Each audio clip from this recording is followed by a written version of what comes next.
What's up, Big 12 Nation? Here we are again. It is Tuesday, TCU's Day, and time for another installment of the Biggest 12. Thank you so much, all two of you that are joining me here today. Hey, we're turning this into a movement, okay? Grow the show, evangelize. Love to see it. Hammer that subscribe button, smash that like button. You know what to do. Share this with all your friends. If you share it with two people, if we all shared it with two people, then 2, 4, 6, 8. We have 8 people watching the show. Can you believe that? Exponential growth.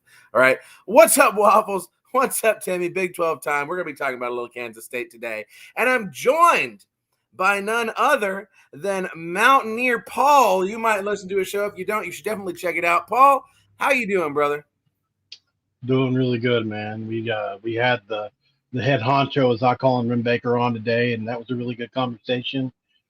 It's always nice to talk with some of the higher ups at the university, whether that be coaches, athletic directors, whatever. Had a really good conversation. He's a super open guy and answered our questions. And I was just checking that one out if you want to know anything about Ren Baker or the athletic department or how the program is. Doing well.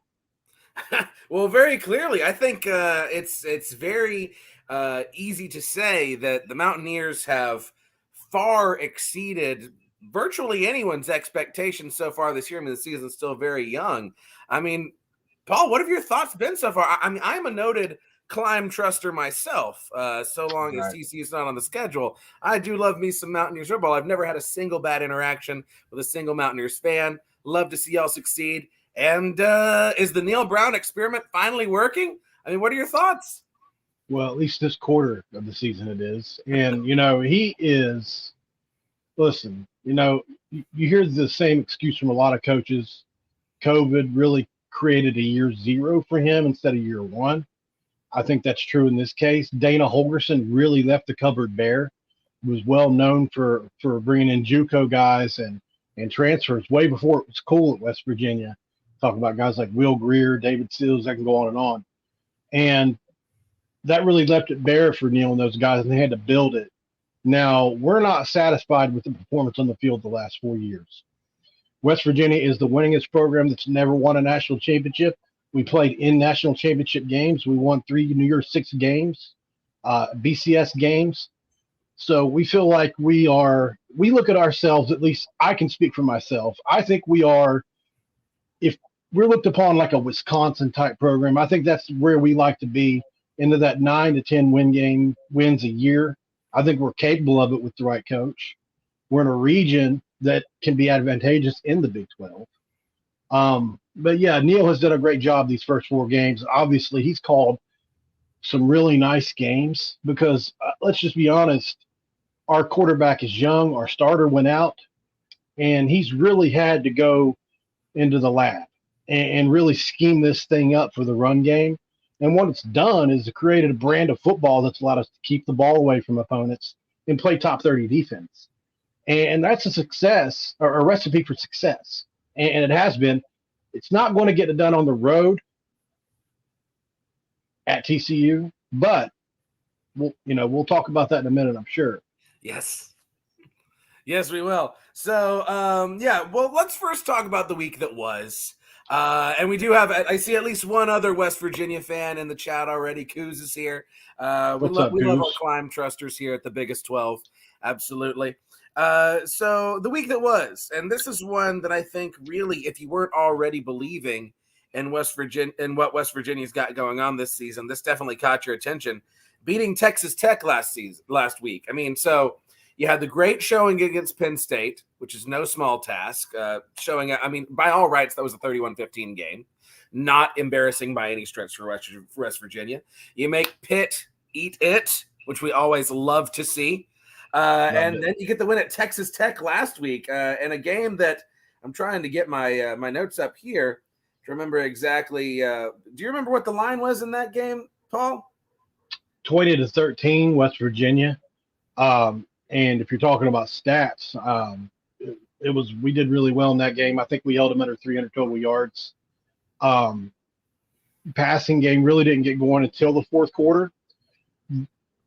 I would be remiss not to mention that the weather had some factor in that game for both offenses.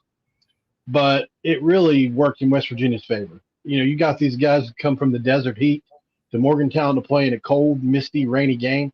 They were completely out of their element. Tyler Shuck gets hurt. He may have played 2 drives, and unfortunately breaks his leg, and that was really sad to see for Yeah. this kid that just keeps getting hurt in really weird ways. But at the end of the day, we dominated both lines of scrimmage. You know, I think we played behind easily a top 2 or 3 offensive line of the Big 12. Easily. Makes a big difference. Easily a top 2 to 3 defensive line of the Big 12. And the combination of those two things are going to cause problems for almost anybody. We dominated the line of scrimmage. If you go look at the film, we dominated the line of scrimmage against Penn State quite a bit that day. It's just that we didn't have the elite skill guys that they have, and that was really the main difference in that game.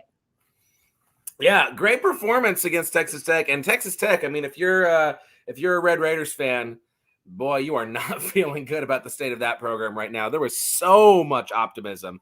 I mean, an insane amount of optimism. I mean, here, living in the state of Texas, you're inundated with it. All of the Raider power going into the season, and it has been, I mean, gone over like a lead balloon. It's just they've arrived with a thud. And here you have West Virginia now on the climb up. You love to see it. Let's talk about some other games from the past week. Anything specific that stood out to you from the slate last week, Paul? Yeah, I think the way Baylor has fallen, I think that's a big one.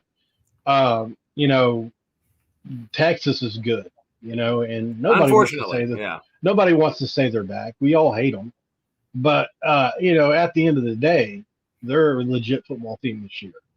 And, you know, the argument can be made for TCU and argument can be made for Kansas State and Oklahoma. But they look to be the best team in the conference as of right now, until proven otherwise. Although I do think you guys get that nod. One loss against a Colorado team that has one of the best offensive coordinators in the country, in my opinion. Who, by the way, we had 0 hours of film on. By the way, people forget that. Yeah, I think Sonny Dyke said you guys had to look at, 25 different versions of film from just previous coaches and how they did things. Talk about just a mess. You know, you've really got to take your best educated guess. And then they roll out this freshman who's a 5-star running back that just played his tail off that day, obviously Travis Hunter. But I think they caught you guys off guard. It doesn't really excuse the defensive performance, but it certainly puts a small asterisk beside it, I think.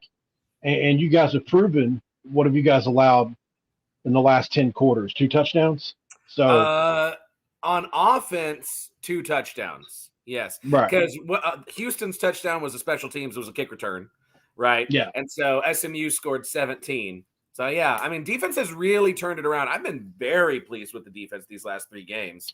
Yeah, it's just it's either if the defense could register a pulse or if we throw one less pick in the end zone in that Colorado game, we're talking about an undefeated TCU team, and it's a different story.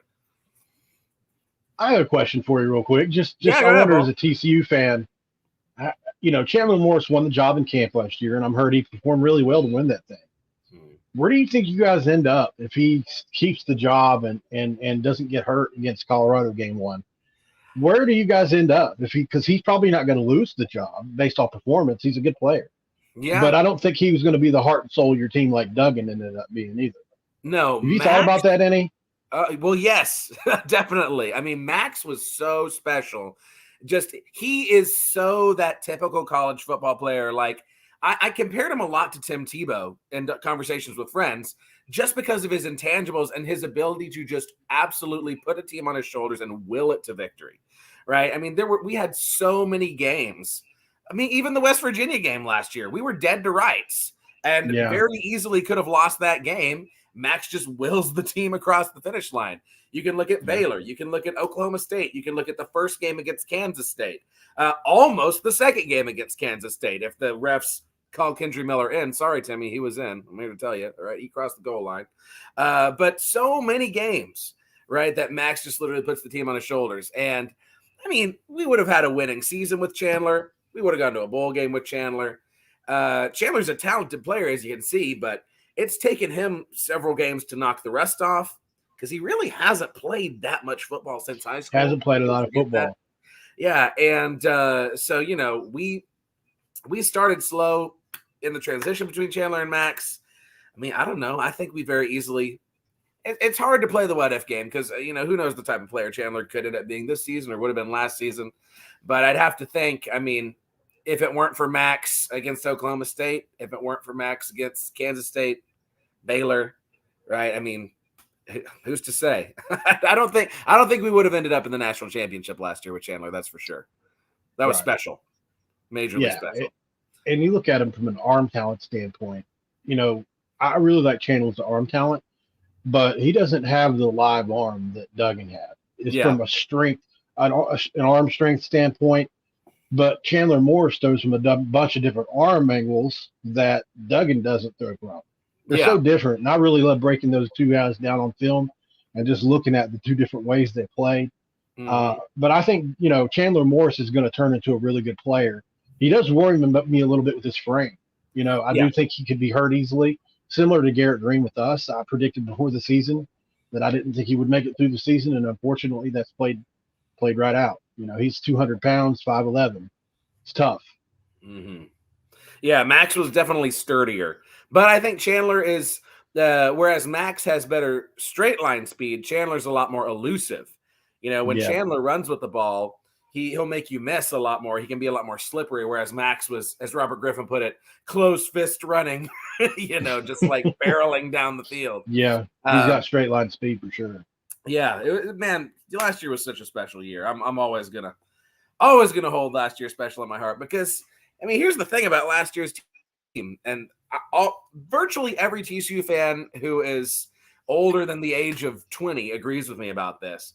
That was maybe our fourth best team of all time, maybe, right? Maybe third.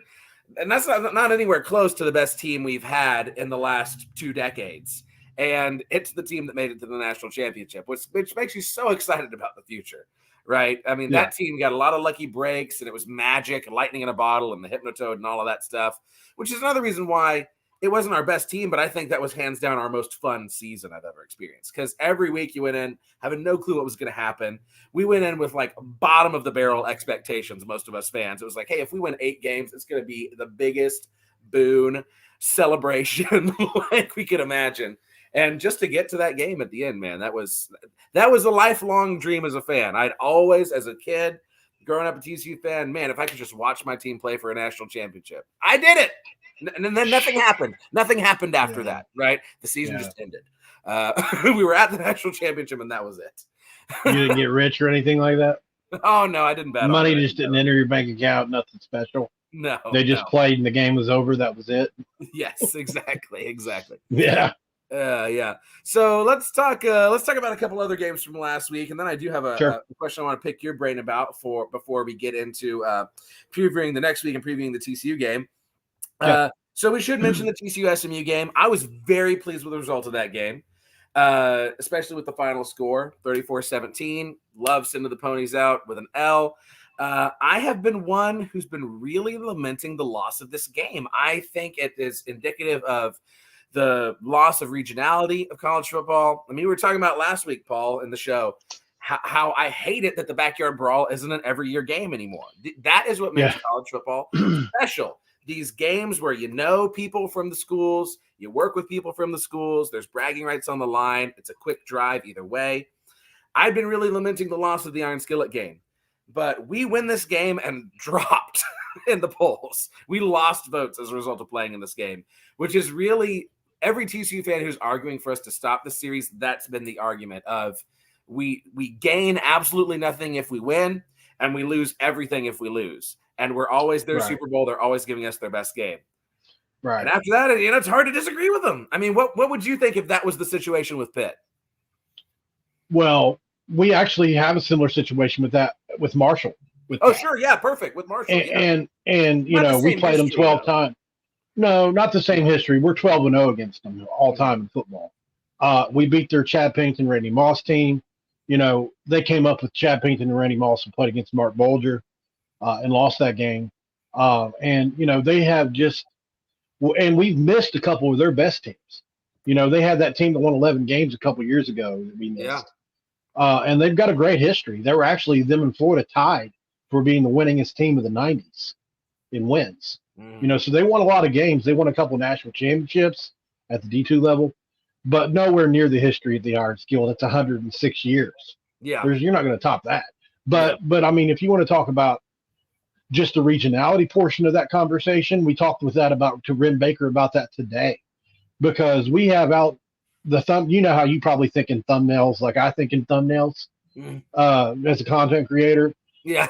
And I was thinking how to promote this video with him, and we had this discussion about Pitt. We play him for a couple more years, and we go on a 4-year hiatus, and nobody wants that. And then we're looking at this Alabama game coming up in a few years, and we're thinking, well, they might move to 9 conference games in the SEC. Maybe that game goes away and Pitt comes back, and that was kind of the question we asked. That's how we framed the video. But yeah, it's, we lost the backyard brawl for 10 years. And Ren Baker said, I'd love to see a financial report for the city of Morgantown and the city of Pittsburgh, the state of West Virginia, city of Pittsburgh, because of the backyard brawl this year. He said it was easily $1 million in revenue for the university. Easily, just from that one game this past 2 weeks ago. So it means a lot financially for both cities, whether it be the same city, you guys, or, an hour apart us. And it means a lot to the fan bases who have people that live in both places, and I just think it's one of those things that it's, like you said, we're losing it. Little by little. You look at the Pac-12, what's happening there, it's sad. It is. It really is. It's over 100 years in history with the backyard brawl. We're over 100 years as well. And unfortunately, it's, the only people that are fighting for it are we smaller regional type teams. It's not Ohio State and Michigan that's in jeopardy, and it's not Auburn and Alabama. It's like us and like you. And we are mid-tier, not blue blood programs. And at the end of the day, that's what drives college football, whether they want to believe it or not. Yeah. Yep. Sad stuff. Well, here's something we can do. So it was a very rough opening weekend between Houston losing to us 2 weeks ago, and then BYU, Cincinnati, UCF all falling in their opening games. Actually, I'll go ahead and switch to one of my hats. We'll talk about Kansas State, UCF, actually, now. I feel a little dirty every time I put this one on. Okay, so UCF falls to Kansas State without John Rice Plumlee, but they fall to Kansas State. BYU falls to Kansas, 38-27. Cincinnati falls to Oklahoma, who I'm really not sure is for real, 20-6. That's the final score of that Oklahoma-Cincinnati game. Ooh, Oklahoma that was a might dirty not be game. as good. Yeah. So what are our thoughts on this welcome to the Big 12 moment for all 4 of these schools? Yeah, it's interesting, isn't it? I think BYU, first of all, classic letdown. But, I mean, you go from a good team in Arkansas to a really good team, and it's just, it's tough. It's tough when you go from one to another like that. And Kansas UCF, is a good team this year. Oh, That's yeah. what I'm glad There's no we're doubt about it. them. Yeah, we are too. Jalen Daniels was preseason player of the year for a reason, right? I think he's got a shot at it. I don't know if he'll win it, but he's got a shot at it still. You look at what Kansas State's doing, and I still continue to think very highly of Chris Kleiman and continue to think that he's probably still the best coach in the conference. I'll take him Kleiman and Leipold. Are there 2 better? I mean, you've got, I think, easily the 2 best coaches in the entire league in the same state. I think you do. Yeah, oh, yeah. Yeah. I mean based off what he's done, I love his staff, but you cannot argue with the results of Leipold and Kleiman. I mean, no, they speak for themselves. No, they just had harder turnaround. I mean, listen, TCU, what you guys left with Gary Patterson and everything's legendary, but the cupboard wasn't bare. When Sonny got here, obviously, based off what you did. Yeah. Turning Kansas around, nobody's been able to do it. That includes Les Miles, who most people contend is one of the best coaches ever. Say what you want about him, he's produced wherever he's been. He didn't, Charlie Weiss, another guy who had a ton of success. And Kansas just needed a guy that was regional, and that's another thing that matters. A lot of times it takes one of your own people. Kleiman was another guy that was regional to the Kansas area, just over at North Dakota. It's not too far away, is it? I mean, it's 1, 2, 3 states up. Okay, so it's not, Nebraska, it's not. South Dakota, North Dakota. Gotcha. So I mean, he was close, and I'm sure he recruited those areas. Probably, yeah. That's important. It's not like North But Dakota's yeah, a fertile recruiting ground. no, and to do what they did, it's just God. They had game day there. They Yeah. actually got game day while he was there. Yeah. And, it's just nuts. So I mean, yeah, like you said, those two coaches they're in high demand. They probably won't be at their places they're at very long, especially Leipold. He's already being talked about for the Michigan State job, and he You would got be to great look at there. him if you're Michigan State. You got to. Yeah, it's either him or the guy over at Duke. What's his name again? Cutcliffe? Is it still Cutcliffe over there? No, it's not Cutcliffe. It's a new guy, New Jersey guy. I don't know. He's only been not there a 2 coastal years. elite, okay? This is the biggest 12. Right. Right. Yeah. Listen, man, I go down rabbit holes and just one thing I do is talk. Hey, well, that's why you're good at what you do, man. That's why you're good at what you do. So, of these 4 schools, all with their disappointing debuts, I mean, we can't all win our first Big 12 game like we did back in 2012, my senior year, right? We did too. Yeah, hey, yeah, and y'all did too, yeah. 2012, let's go. So, of those 4 teams, UCF, BYU, Cincinnati, and Houston, my question for you is, who ends up having the best season this year? I think there's no question it's between BYU and UCF. So between those 2 schools, who ends up having the best year? It's tough, man. I'm going to go with BYU. I think they're more equipped. Sataki's been there for a long time. He's won a ton of games there. Surprised he hasn't been drawn away, but he fits their culture way too, surprisingly, he fits their culture. Mm-hmm. I think it's BYU by a hair. I think UCF, if they get Plumlee back, it could change a lot of things for them. What Malzahn does is very similar to what Rich Rod does. It's a very similar type of offense, and they need a very explosive running quarterback that really knows it. And It's a very nuanced offense that you've got to know when to pull it. You've got to know when to give it off. And it's not as easy as reading the backside defensive end like people think. Mm-hmm. So Plumlee knows that system, and I think he could really help them, depending on if he comes back or not. I know he's supposed to, but I don't know if it's going to be in time because he's been out for so long now.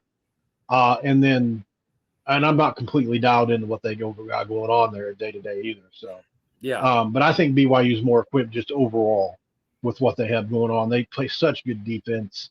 They really played so well on the road, man, like they did in Arkansas. It was so impressive. And it's not embarrassing to lose to Kansas the way they're playing this year. Not anymore. It's not.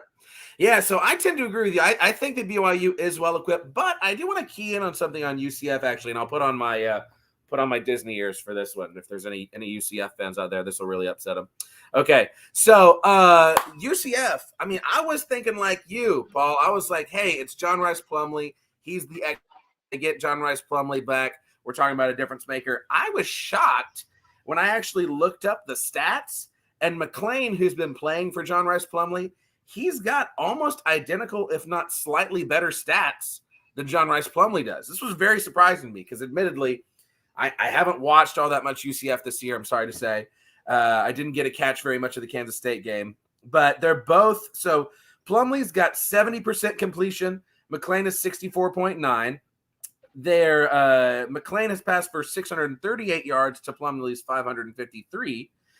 5 touchdowns for McLean, 3 for Plumlee, 4 interceptions for Plumlee, 1 for McLean.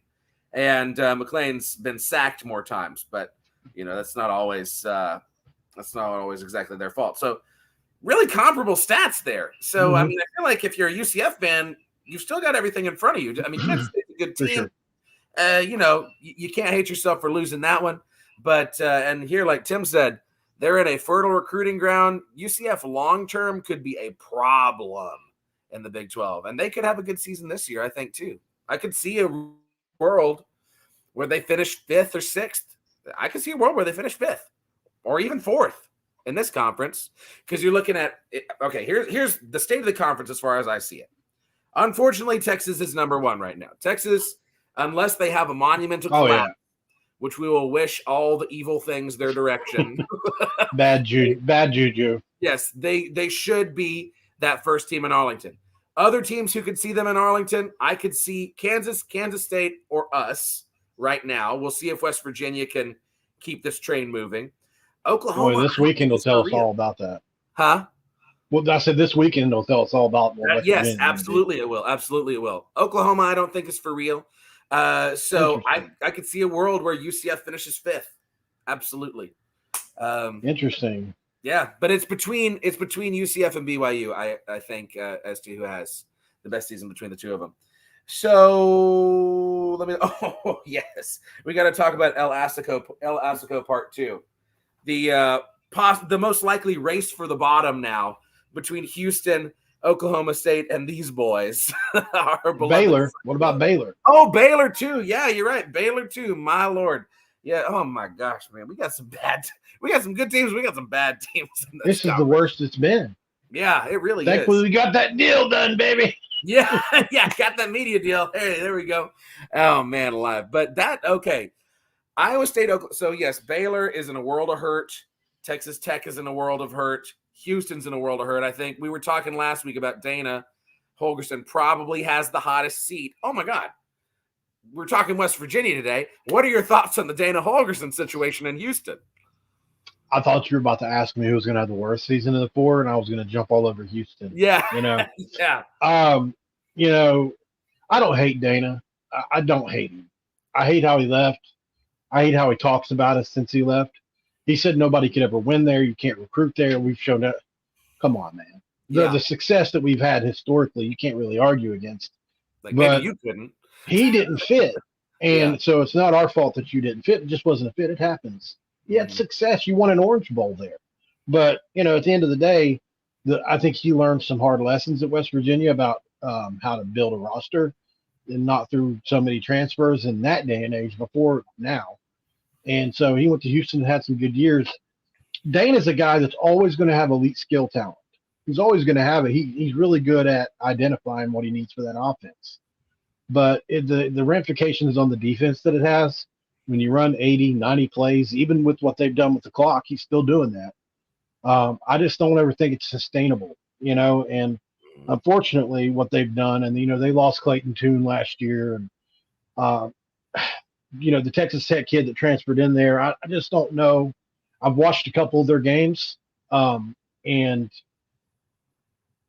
as smoothly as Clayton Tune did. Can you see me? Did we go off for a second there. Okay, sorry about that. I don't know if that was me or what. But so I mean, at the end of the day, I think Dana's seat is really hot. Surprisingly more hot than even Neil Brown's is now. And Dana may end up being out of Houston before long because they're not getting any better. They're a bad football team, and at the end of the day, that is what it is. Yeah. So you're thinking I feel like it's probably between Baylor and Houston in a race for the bottom. And oh, that's so delicious. I just love that Baylor's terrible again. It warms the cockles of my heart. I love that for me. But when we're looking at Oklahoma State and Iowa State, who both are just a dreadful dumpster fire, just a horrible mess. Like, how do you even build from this, right? Matt Campbell doesn't look like he wants to be there. He's trying to fight fans on the sidelines after games. Gundy doesn't understand the transfer portal or NIL. It's a nightmare. Don't want to adjust. Doesn't want to adjust. So Iowa State gets the win in this game between these two, 34-27. Do either of these teams get another win from here on out? I see two possibilities. All right, so I want to hear what you think. Iowa State still has at Cincinnati, at Baylor in back-to-back weeks after their game with TCU. And other than that, I don't see a single win in November. And then Oklahoma State also plays Cincinnati. They have Cincinnati at home in Boone Pickens at the end of October. They go at West Virginia, and they also go to Houston. How many games, if any, are either of these teams winning left on the schedule? Yeah. I mean, if you're asking me about it, I'll tell you, I don't trust Oklahoma State to win any game, maybe Houston. I think that's It's hard to say with them. These are games that are like toilet bowl toss-ups, right? Um, I'll say I'll say that Oklahoma State wins one more game. I think they can win one more. Probably at Houston. I think Probably Cincinnati at beats both Houston. of them. Don't you? I think Cincinnati beats them both. Yeah. Um, And can Iowa State win at Baylor? That's another question. Yeah, I think so. I think so. Yeah. I think they're a little better. I mean, they impressed me against Northern Iowa, which is saying something. I'm like, I still think they have a little bit better defense. You know. Yeah. Yep. I'm honestly surprised that Baylor in the fall in 2 years. You know, Yeah, you never know, I mean, and that's what makes you worry. I'm sure you worried about Sonny as well when you lost to Colorado. You see what Aranda did. He inherited a team, won a bunch of games, and then has fallen off since. Sonny kind of the same thing. Yeah. He didn't fall off by any means. You're 3-1, but that fear factor is always there, right? Sure. You see it all the time. You see a guy inherit a team first year, he wins a bunch of games, and then all of a sudden things aren't the same anymore because you're building with your players now. It's so weird how another coach's players will fit your system better than players you pick will. But sometimes that's how it happens. Yep. Tim's By the way, here. if you haven't looked yet, sorry. I was just saying, Tim's calling it. Oklahoma State might have their first losing season since before 2000. That really is insane to think about, not having a losing season in over 20 years. Yeah. Gundy, man. What do? Do they have a conversation after the year? Is it time for him to move on? He'd be a great candidate for Michigan State himself. You know, I mean, because I don't think he's done coaching. I just think that either the reset button needs to happen there at Oklahoma State with him, and they just need to have some very real conversations. He didn't forget how to coach. It's all about the talent they're bringing in. Yeah. You know, or refusing to bring in, or whatever it is. I don't know. You know, at the end of the day, one thing I love about Ren Baker is he is as open as is legally possible with our trust and with the coaches, and being the intermediary sometimes between the two, which is stupid, but it is what it is. It's how it has to happen. Yeah. It's the craziest thing to me that the trust in the coaches really, they may communicate, but legally they're not supposed to. So the coaches can say, I want him, but they can't negotiate the price for this guy. Yeah. I mean, we were talking about it last week, and we were comparing the Gundy situation to Coach Patterson at TCU. It's difficult when it's time to move on from a legend, and it's very complicated, and it's hard to even know when that time is. I mean, because Coach Patterson's decline started pretty sharp. It was like 2018 was kind of the beginning of it, and 19, 20, 21, they were all just a mess. And you know, I have all the love in the world for Coach Patterson. He's a total legend. I mean, I was an equipment manager under him for 4 years when I was in school. But, you know, a lot of people I talked to that I'm still friends with in the program, they were like, there was a difficult atmosphere there at the end. And it felt a little bit toxic at times. And just sometimes you just have to know when it's time to move on. And I can't speak to what's happening at Oklahoma State. Who knows if Gundy's still got, you know, a good thing culture-wise going there or not. But when that stench of losing gets on you, it's really hard to recover from. And it's hard to get that mojo back. And if you're not willing to adapt to the new era of college football, I mean, you know, Oklahoma State, they're in a really hard spot.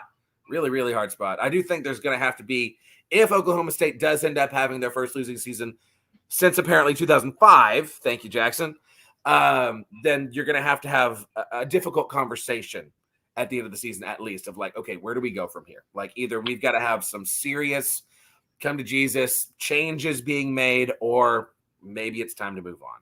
It's hard to imagine Coach Gundy coaching anywhere besides Oklahoma State. I can say that much. Right. I'm completely with you on that. I don't know if it's time to move yet on, because, I mean, this would be one bad season. I mean, they didn't set it on fire. But I think the circumstances around this season where you lose all of your best players on offense to the transfer portal, and you lose your best player on defense, like, it's like, whoa, what's going on here? Spencer Sanders leaves to go back up somebody. Yeah. For more money. You know, it's because it's a money thing. Yeah. But it just blows my mind that Spencer Sanders he transferred to, was it Ole Miss, right?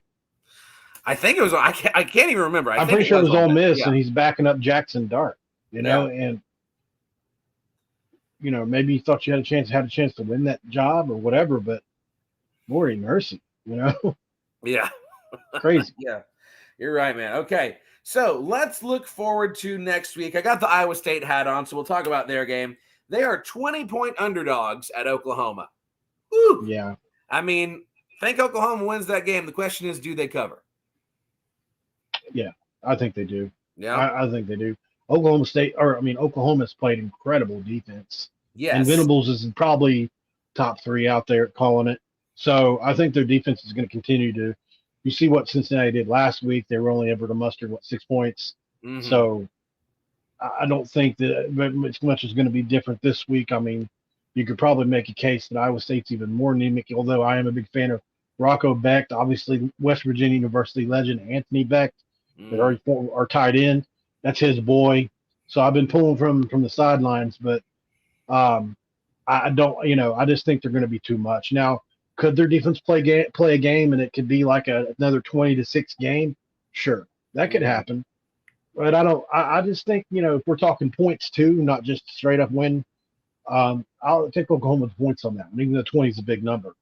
Yeah, well, yeah, it is a big number, but I think the key there is what you were talking about. It's that defense. That is the one aspect of Oklahoma that has looked very strong. It's looked vintage Oklahoma, actually. Yeah. Like vintage.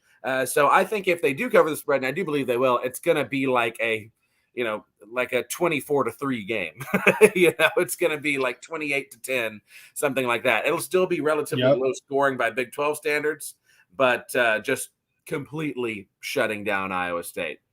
Okay, yeah, just checking the chat there a little bit. Who else we got on the schedule? Let's see. Oh, I'm gonna save one of these for last. Let's talk about Texas Tech and Houston. Is Texas Tech getting off the schneid here? Oh yeah. Yeah. I think they're gonna they're gonna improve. They are. Mm-hmm. I really believe that. Listen, they put up 30 on Oregon, right?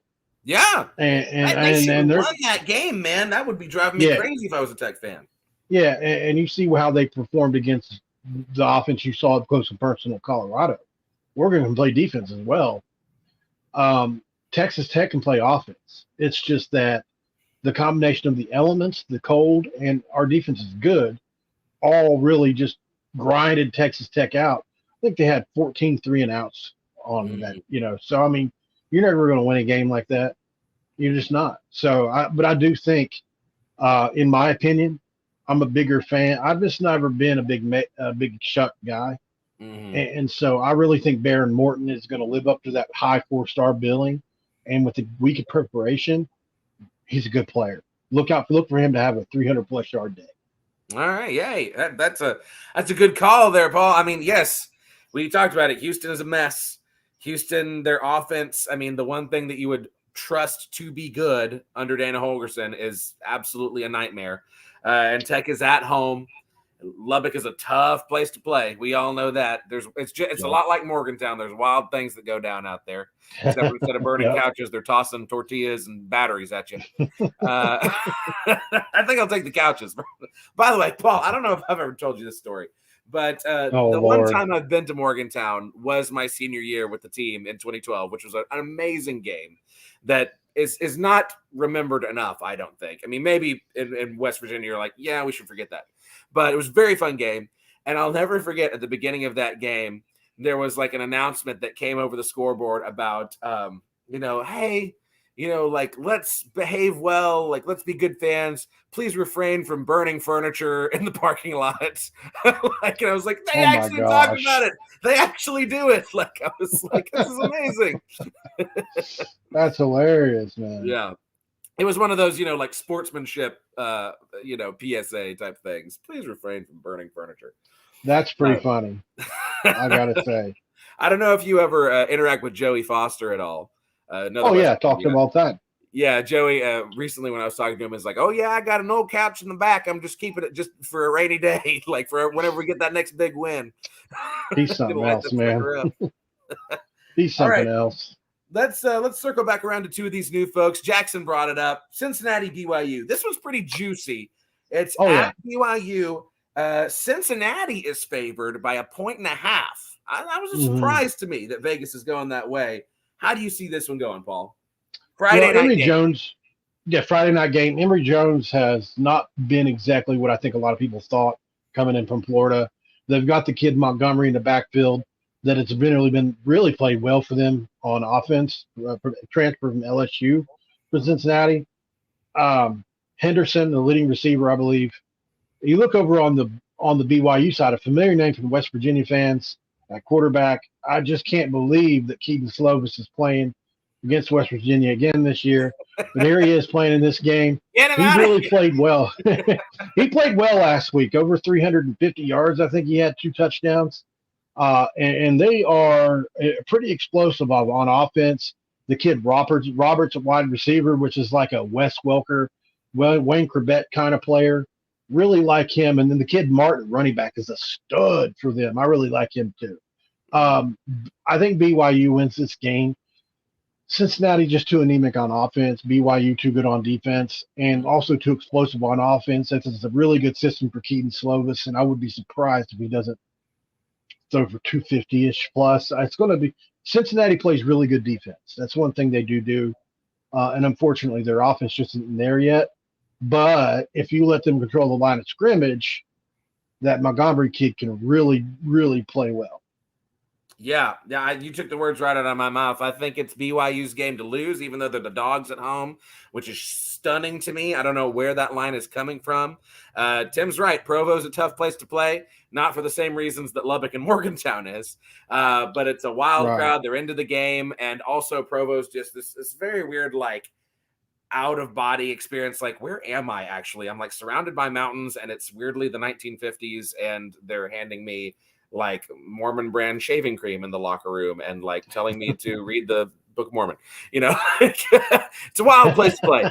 I think that BYU wins this one. Yes. They've got an opportunity to make some noise here in this conference. And also I'm not a believer in Scott Satterfield. I think that was a very head scratcher of a move for Cincinnati. It was. I mean, it's tough to move on from, golly Moses, I just lost that guy's name. Who Wisconsin hired away. Huh? Luke Fickell. Yes, Fickell. It's tough to replace Fickell, but I don't think Scott Satterfield was the move. So yeah, I'm shocked that Cincinnati is favored. I think BYU wins. There you go. Yeah, Tim. Provo has chocolate milk, so it's a wild place to play. Yeah, that's when you're getting wild on a Friday night. You bust out that chalky milk for sure.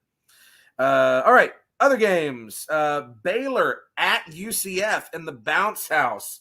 UCF favored by almost 2 touchdowns in this one, 12.5 points. I think UCF covers that, man. Yeah, it's going to be an interesting game. It really, truly is. I don't think John Rice Plumlee is back yet for them, is he? I have no idea, but like I was saying, that McLean kid, he's been doing a serviceable job in his absence. Yeah, and I mean, you look at what Robertson did last week for Baylor quarterback, 203 yards and a pick. Didn't play very well in that game.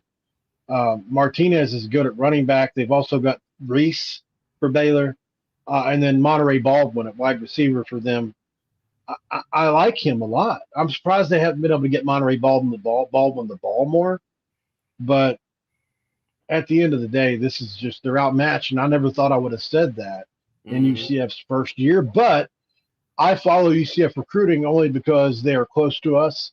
Yeah, you'll probably compete with a lot of the same guys, right? West Virginia recruits Florida a lot because our home base, let's just be honest, is probably the worst in the Big 12. It's between us and Kansas, right? Yeah. For as far as home state recruiting. And so West Virginia recruits a lot of regional and into Florida, and so I've seen, if you go look at UCF's, they got a top 25 class next year. Gus Malzahn knows what it looks like, and they've recruited the heck out of Florida since he's been there.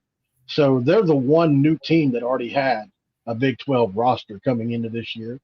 And the only thing they don't have to match us is the depth. Not yet. They're almost there. At the end of the day, it takes a couple of cycles to get that. Takes a couple, and you can't simulate the season in the Big 12. Even though these teams are down, still can't simulate it. And I think that, like you said, UCF will win this game fairly easily. Yeah, I agree with you. I think they cover the 12.5 points, and it's at home. Fans are going to be hyped for their first home Big 12 game. and it's a winnable contest. I'm sure it'll be packed out, fun atmosphere. Okay, I'm going to move on to our game, Paul. We're going to talk about West Virginia TCU because I'm saving the best for last. Absolutely. So I'm gonna go ahead and put on the TCU hat, but I'm gonna put my little West Virginia here, my Climb Truster hat here back here on the '90s helmet. Can we see that? Okay, there we go. All right. So how do we see this one playing out? I think let me look at the line. TCU's a 12-point favorite. I think that line is fair. I'm not certain that we cover it, although I will say, with the exception of the last couple years of the Gary Patterson era, where we were just kind of a mess. I think that this game, depending on who's home and who's away, it looks dramatically different every other year. Yeah. Like when we're playing in Morgantown, it feels like every time it is an absolute battle. If it's not an absolute battle, then we're getting just murdered. But then historically speaking, whenever we're playing in Fort Worth, it's a lot more comfortable on our end. So what are you thinking, Paul? Well, at the end of the day, man, this is one of those games that really worries me. I'm not going to lie. As a Mountaineer fan, I think Chandler Morris is really starting to come into his own. You look at Bailey and Curtis, too. They've really stepped up you guys on offense. I really like how they played. Two guys I just didn't see coming that maybe you saw. Amani Bailey is explosive. Oh, so explosive. I'll tell you my keys to the game. Go ahead. I think West Virginia, the havoc rate is I think it's top 5 or top 10 national. And that includes batted balls. That includes getting to the quarterback. If they can get home on Chandler Morris, that we've got literally, and I'm not exaggerating this, 11 defensive linemen that we rotate in and out. And we go 11 deep and lose, and I'm not kidding, once again, 0 talent from 1 to 11. Literally 0. There's no drop-off. First time I've ever seen it. It was a West Virginia fan. Our offensive line is Zach Frazier is the best center in America. We've had a lot of people tell us that this year. Wyatt Milam, so far, our left tackle, who a lot of people view as a day one NFL draft pick, is a guy that has really dominated. He graded out the highest on the offensive line last week against Texas Tech, and Zach Frazier had 14 knockdowns, and he still outgraded him. Doug Nestor on the right. I mean, listen, I don't want to go through every single position, but our offensive line is playing extremely well in the run game. We actually graded higher in the pass protection last week, which was really surprising. If West Virginia is going to win this game, it's going to be because C.J. Donaldson, who, in my opinion, is still the most underrated player in the Big 12, not just back, is going to keep the ball away from you guys. I think that's how we've won every game. We've really stolen possessions by winning time of possession. I think that's the way West Virginia has to win this game. We're not going to outscore you. If you guys get to 25, I think it's in the bucket for you guys. I don't think we're there yet on offense. If Garrett Green comes back, maybe that sparks us. But as of right now, Nico Marchiol, who is actually very similar to me to what you said about Duggan and Tebow, he has very similar intangibles, but he's not there yet mentally and able to process through his progressions. He's a very much one read and go kind of kid right now as a backup. If Garrett plays, he's similar. He still doesn't have a lot of experience, but he's a lot more dynamic as a runner, and he's really dangerous in that capacity. The quarterback, to me, really doesn't matter in this game. It's really all about both lines of scrimmage, and I think West Virginia can win both. I really do. Yeah. But at the end of the day, I would probably pick TCU to win this football game. But I think we go on a run after that. If you look at our schedule, have you looked at it yet? Let's pull it up. It really sets up for us after this. It truly does. Yeah, so after this, you got at Houston. That's an easy dub. The Dana revenge game versus Oklahoma State. Okay, yeah, 2 wins right there. At UCF, that one's a little bit tougher, but I do love that they're on your schedule. That could be a fun moving forward. Oh, West yeah. Virginia, UCF. Hosting BYU at Oklahoma versus Cincinnati at Baylor. Man, yeah, you're not kidding, Paul. We've got some wins left on the schedule. Yeah, 1, 2. Well, look, we traded Kansas State, in Texas for Houston, for Houston, BYU, and Cincinnati, or whoever you want to throw in there. Yeah. So I'll take that. Yeah. That lines up very nicely. I mean, I see minimum 4 wins left on the schedule after TCU. Minimum. Yeah, same. And that's same. makes you a bowl team. And I think a lot of fans will be okay with that. And based on is it worth the cost? This is like the meme of Thanos, like what did it cost? Everything.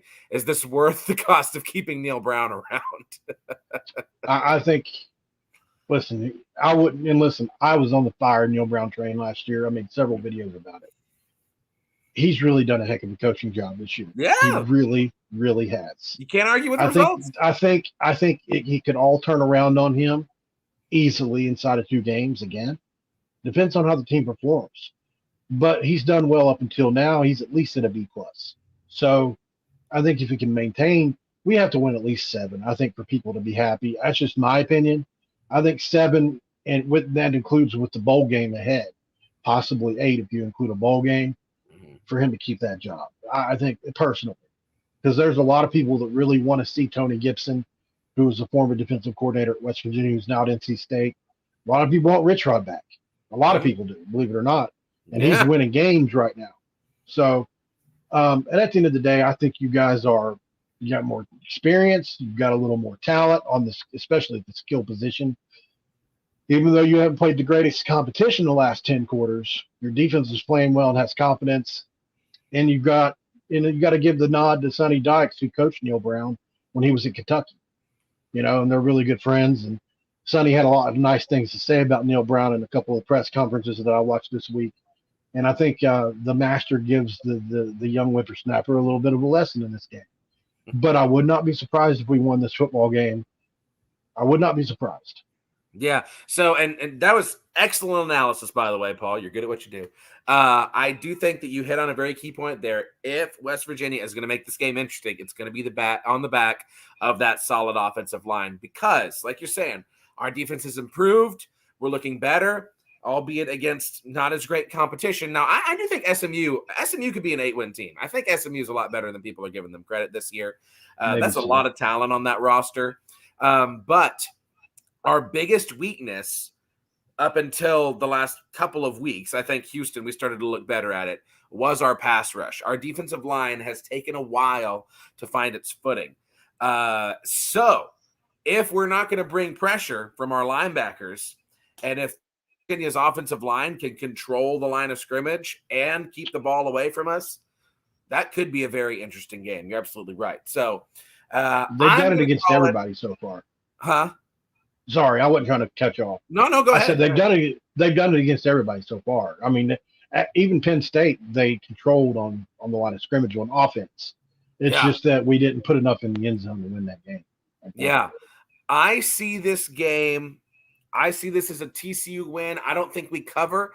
I think it is 35-24 is what my score prediction is for this game. That's what I think. I think 24 would be an offensive explosion for us at this point. Well, I think that that's going to be a lot of West Virginia controlling the ball. I think we're getting more quick scores, right? And West Virginia is controlling the clock and putting it in the end zone. I can see that. Morris gets rid of the ball quick too. That's another thing. If he held the ball, I feel really good about it. I think our guys can get home. And we had a guy last week that had 2 sacks, 3 quarterback hurries, and 4 pass breakups. And he's a safety, He was coming off the edge and played really well last week.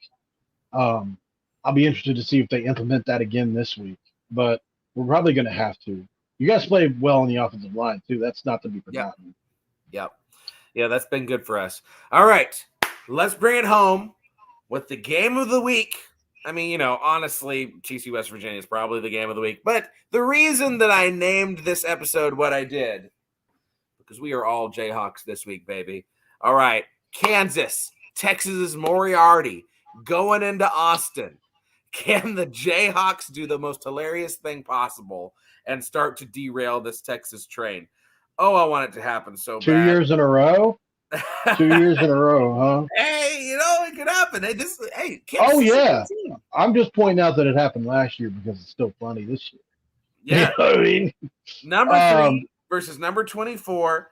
Texas is a 16.5-point favorite. Are you kidding me? So first of all, I mean, put your life savings on Kansas. I mean, just to cover the spread. Who knows if they're going to win, actually. I don't see this as a 16-point win for Texas, 17-point win for that matter. Yeah. What are your thoughts on this game? It's a really interesting game. I think the line of scrimmage is really going to be a factor in this one. And one thing I heard the Stickham guys say was it was just, he said the thing about Texas defensive line this year is they have guys that are 300 plus pounds, 6'5", and we're literally outrunning laterally the Baylor running backs. And he said they're real. And he said there was no push, there was no movement. And I think that's the thing in this game I'm going to really be watching is can Kansas get any push or any movement against what is going to be by far the best front that they play. Oh, that defense is outstanding. I mean, it pains me to say, but yeah, Texas defense is outstanding. It is. If you're asking me to be objective, I want Kansas to win this game. I want them to win it bad. Yeah. But if you're asking me to pick a winner, I'm going to say Texas wins this game by 9. That's what I see it. I see this as 30-21, somewhere in that range, maybe 30-19, somewhere in there.